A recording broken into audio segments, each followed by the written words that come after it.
அஸ்ஸலாமு அலைக்கும் வரஹ்மத்துல்லாஹி வபரகாத்துஹு.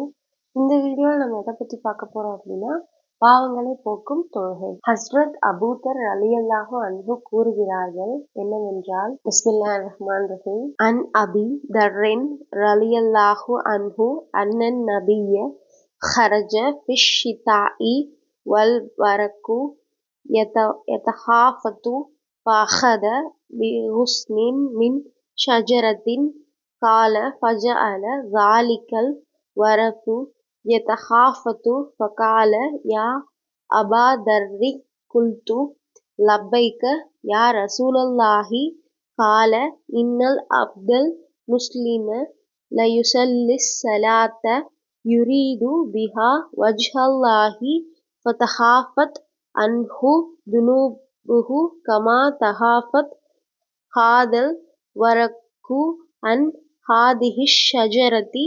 رواه أحمد بإسناد حسن كما في الترغيب. இந்த ஹதீஸுடைய விளக்கம் என்னவென்றால், நமது இறை தூதர் முகமது நபி ஸல்லல்லாஹு அலைஹி வஸல்லம் அவர்களும் ஹஸ்ரத் அபூபக்கர் ரலியல்லாஹு அன்ஹு அவர்களும் குளிர்காலத்தில் ஒரு நாள் வெளியில் சென்றார்கள். அப்பொழுது மரங்களிலிருந்து இலைகள் உதிர்ந்தன.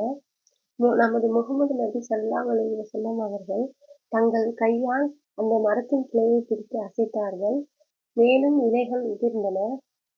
முகமது நபி ஸல்லல்லாஹு அலைஹி வஸல்லம் அவர்கள் ஹஸ்ரத் அபூதரை அழைத்து, இந்த மரத்தின் இலை எப்படி உதிர்கிறதோ அதே போலதான் ஒரு முஸ்லிமான அடியான் இக்லாசுடன் தொழுவாரானால் அவனுடைய பாவங்களும் மன்னிக்கப்படுகின்றன. இக்லாஸ் என்பது என்னவென்றால், அல்லாஹ் ஒருவனே என்று வணக்க வழிபாடு சமர்ப்பிப்பது. தொழுகையின் மூலம் சிறு பாவங்கள் மட்டுமே மன்னிக்கப்படுகின்றன. பெரும் பாவங்கள் எல்லாம் தௌபா இல்லாமல் மன்னிக்கப்படுவதில்லை என்பது குர்ஆனிலும் ஹதீஸிலும் கூற்றாக அமைந்துள்ளது. தௌபா என்பது அல்லாஹ் தடுத்து மற்றும் வெறுக்கின்ற விஷயங்களை விட்டு அல்லாஹ் நேசிக்கின்ற மற்றும் அல்லாஹ்க்கு பொருந்தக்கூடிய பாதையில் செல்லுதல். நமது இறை தூதர் முகமது நபி ஸல்லல்லாஹு அலைஹி வஸல்லம் அவர்கள் கூறுகிறார்கள், குல் உபனி ஆதம ஹத்தாவுன் அத்தவாபூன். ஆதமுடைய பிள்ளைகள் அனைவருமே பாவம் செய்யக்கூடியவர்கள் தான். அதில் சிறந்தவர் தௌபா செய்தவர். ஒரு அடியான் பாவம் செய்துவிட்டு அல்லாஹ்விடம் தௌபாவை மேற்கொண்டால் முதலில் அவன் அவனது உள்ளத்தை தூய்மைப்படுத்த வேண்டும்.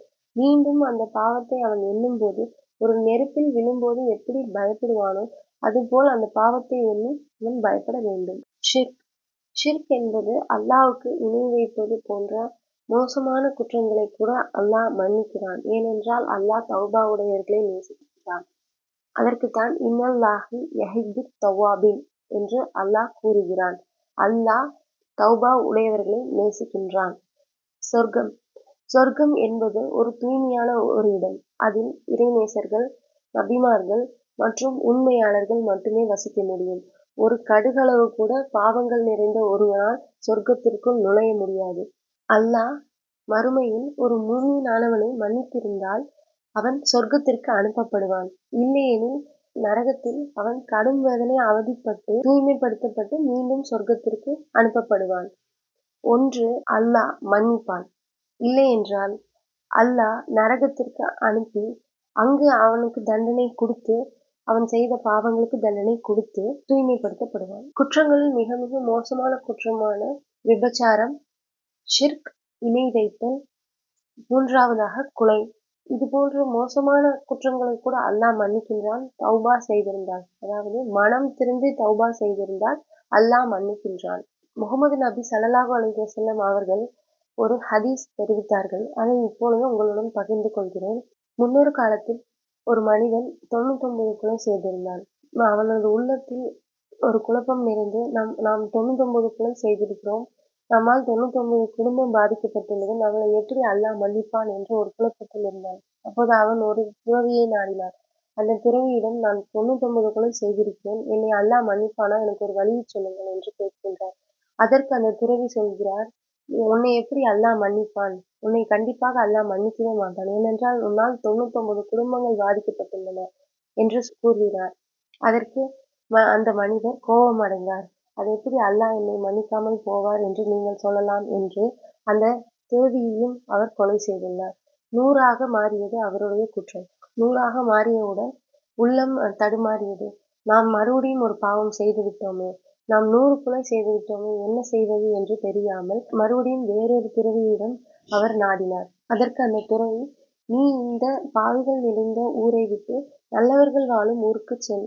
நல்லவர்கள் வாழும் ஊர் என்றால் அல்லாவை வணங்கக்கூடிய ஊருக்குச் செல். அங்கு நீ வசித்தால் அல்லாஹ் உன்னை நிச்சயமாக மன்னிப்பான். அவரும் பயணம் மேற்கொண்டார். ஆனால் விதி விளையாடியது. அந்த மனிதன் மரணித்து விட்டான். அல்லாஹ் மலக்குகளை அனுப்புகிறான். நல்லவர்கள் உயிரை கைப்பற்றக்கூடிய மலக்குகளும் வருகிறார்கள். தீயவர்கள் உயிரை கைப்பற்றக்கூடிய மலக்குகளும் வருகிறார்கள். இருவருக்கும் மோதல் ஏற்படுகிறது. அதாவது யார் அந்த உடலை கைப்பற்றுவது என்று. நல்லவர்கள் உயிரை கைப்பற்றக்கூடிய மலக்குகள் கூறுகிறார்கள், நாங்கள் தான் இந்த உடலை எடுத்து செல்வோம். ஏனென்றால் இவர் 99 கொலை செய்திருந்தாலும் கூட அல்லாஹ் மன்னிப்பார் என்று ஒரு நம்பிக்கையுடன் அல்லாவிடம் வருகின்றார். அதனால் நாங்கள் தான் இந்த உயிரை கைப்பற்றி செல்வோம் என்று நல்லவர்கள் உயிரை கைப்பற்றக்கூடிய மலக்குகள் கூறுகிறார்கள். ஆனால் தீயவர்கள் உயிரை கைப்பற்றக்கூடிய மலக்குகள் என்ன சொல்கிறார்கள் என்றால், நாங்கள் தான் இந்த உடலை எடுத்து செல்வோம். ஏனென்றால் இவர் 100 கொலை செய்திருக்கிறார். இதனால் 100 குடும்பங்கள் பாதிக்கப்படுகின்றன. அதனால் நாங்கள் தான் இந்த உடலை எடுத்து செல்வோம் என்று கூறுகிறார்கள். அல்லாஹ் மற்றுமொரு மலக்கை அனுப்புகிறான். அந்த மலக்குக்கு அல்லாஹ் கட்டளையிடுகிறான், அந்த உடலை அளந்து பாருங்கள். அந்த உடல் எந்த ஊருக்கு அருகாமையில் இருக்கிறதோ அவர்கள் அந்த உடலை எடுத்து செல்லட்டும். மலக்குகளும் அளந்து பார்க்கிறார்கள். அவர் நல்லவர்கள் வாழும் ஊருக்கு அருகில்தான் மரணித்திருக்கிறார். நல்லவர்கள் உயிரை கைப்பற்றக்கூடிய மலக்குகள் எடுத்து சென்றார்கள். ஆனால் நடந்தது அது அல்ல. அல்லாஹு அக்பர். அல்லாஹ் அந்த 100 கொலை செய்த மனிதனுக்கு உதவி செய்திருக்கிறான். பூமிக்கு அல்லாஹ் கட்டளையிட்டான். அந்த உடலுக்கு அருகில் இருக்கும் ஊரை தள்ளி வைத்துவிட்டு நல்லவர்கள் வாழும் ஊரை அல்லாஹ் அந்த உடலுக்கு அருகில் வைத்து விட்டான். 100 கொலை செய்த ஒரு மனிதனை அல்லாஹ் மன்னிக்கும் போது நம்மை மன்னிக்க மாட்டானா? நிச்சயமாக அல்லாஹ் நம்மை மன்னிப்பான். நம்மளுடைய பாவங்களும் மன்னிக்கப்படும் இன்ஷா அல்லாஹ். நாம் நிச்சயமாக தௌபா செய்து நம்முடைய பாவங்களுக்கு மன்னிப்பு தேடலாம். அஸ்ஸலாமு அலைக்கும் வரஹ்மத்துல்லாஹி வபரகாத்துஹு. மீண்டும் அடுத்த வீடியோவில் சந்திப்போம்.